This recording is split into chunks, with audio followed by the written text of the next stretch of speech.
Yes, hi there. Welcome back to Brudi. We're back from. I've prepared a nice little cutting for our good old VGrow and me here.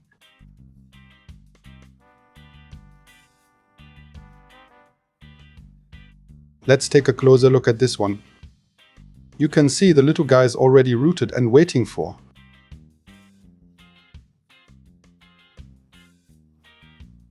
He can move in here with us into the VGrow, and that's exactly what we want to prepare today. Welcome back from our summer break. We've been away for the last. We've been a bit less active indoors this week, just because it's been way too hot. Here's what's happened in 4 weeks. Well, something happened. I tried to germinate various seeds, but that didn't quite work out. And that was all way too hot. And my buddy's channel, you can check that out, I'll link it here. He's just growing a few cuttings, and these cuttings are doing really well.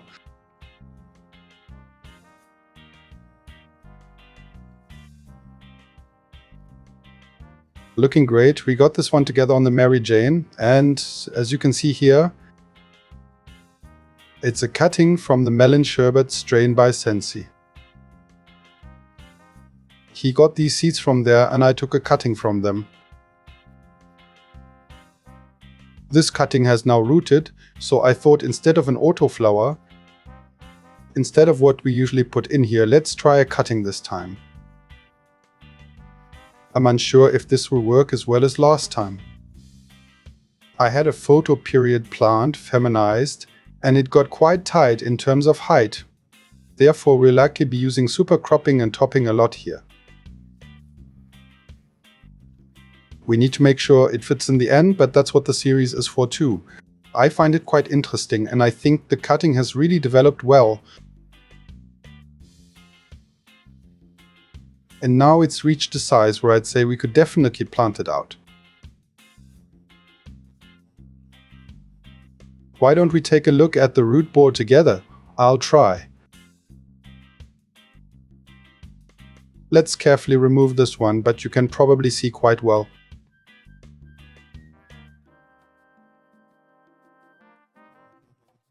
It's already quite well rooted and basically ready for us to move it here. We can get started. Yeah, and I'd say that's exactly what we're going to do now, so let's go. And unfortunately, I've run out of sponges that usually go into the VGrow here. I've sealed this one light tight, so I started with a grow plug here.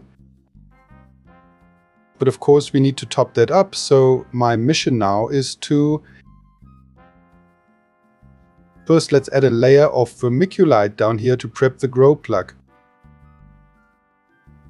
When it's full to the brim with water, we don't want to be standing in it, right? Here, we create a light tight seal for the reservoir. So I've already prepared some of these little winged leaves here. They're just going to carefully pop in, not much at all, so we're right at the bottom. Cover the layer, that should do it, and then our friend comes in. So folks, I've temporarily placed this cutting here, as you can see. Can you picture it? I'm not sure how well it's focused right now. I hope you can see it. I'll add more of these clay pebbles carefully as it's quite sharp. And then let's hope we can bring some stability to this while also doing that.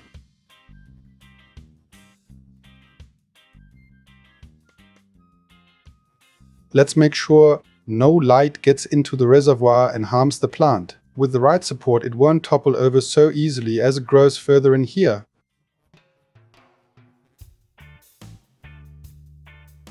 And it grows out. I almost think that's already enough. I don't want to overfill it either.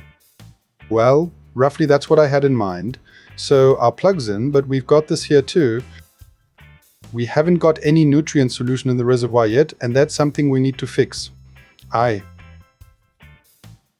I've already prepared something here and we'll fill it in together, because folks often ask what fertilizer buddy I use. Since switching to hydroponics, I've used the Sherbert series fertilizer. By the way, this isn't sponsored, it's a genuine recommendation that I've had good. I've had some experience with this. It's a 3-component fertilizer and it comes with a feeding schedule on the back. Interested?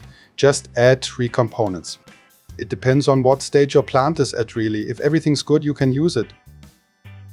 For hydro, cocoa and of course soil. I've only tried it on. I've hydroponics tested and so far only good experiences. I've already grabbed one for myself here. Prepared 15 liters of nutrient solution. That's just as much as I'm using here. It fits right in, or rather goes into the tank. You can probably imagine that this isn't witchcraft. I'm just carefully topping up the water here. And while I'm topping up the water here, so maybe we could think about how to care for this plant. I'd like to call them. As always, I'd be happy to hear your naming suggestions. They often drop these in the comments or include them in the shorts too.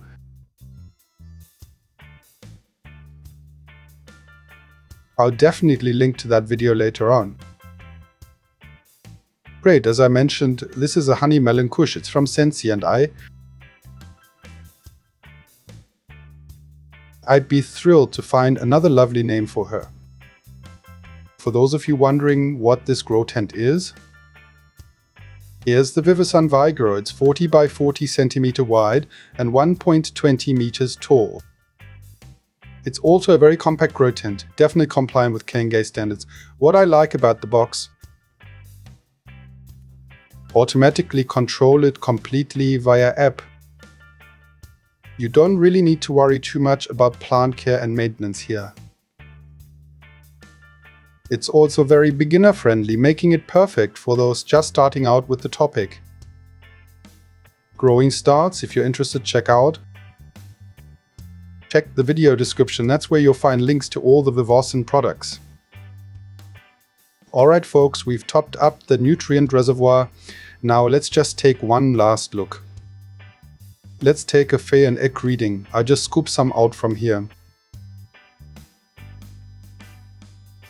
Drain off the liquid, then stick my fake meter in there and we'll wait a minute or so.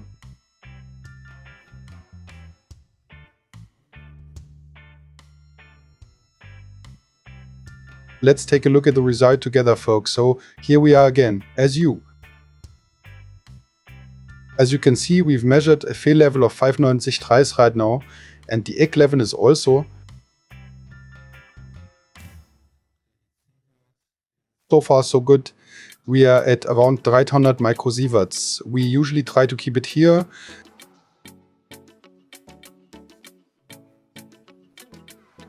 To keep the Fay level between 5.15 and 6.2, 5.8 is always a good target.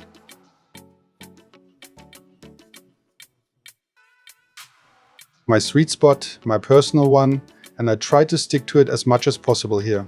If we're a bit over or a bit under, that's not a big deal, so all good so far. Yeah, I've already got the time-lapse camera ready to go. You can. And in the coming days, we'll have a few time-lapse shots of this. Check out our plant math. You can find that in our shorts, and this camera is from. I'd highly recommend it if you're planning time-lapse shots of your plants. Alright, so I'll just set my VGrow app now and adjust the parameters here. Set the VGrow's parameters for humidity and temperature to control ventilation. Takes care of itself for me, and as I've said, I'd be delighted if you'd help me out with that. Got a few name suggestions for our little buddy here. That'd be really nice. I don't want to drone on too long, folks. I mean, there's not much to see here yet, but once there is, I'll keep you posted right away. Until then, my dears, we'll meet again soon. Your buddy.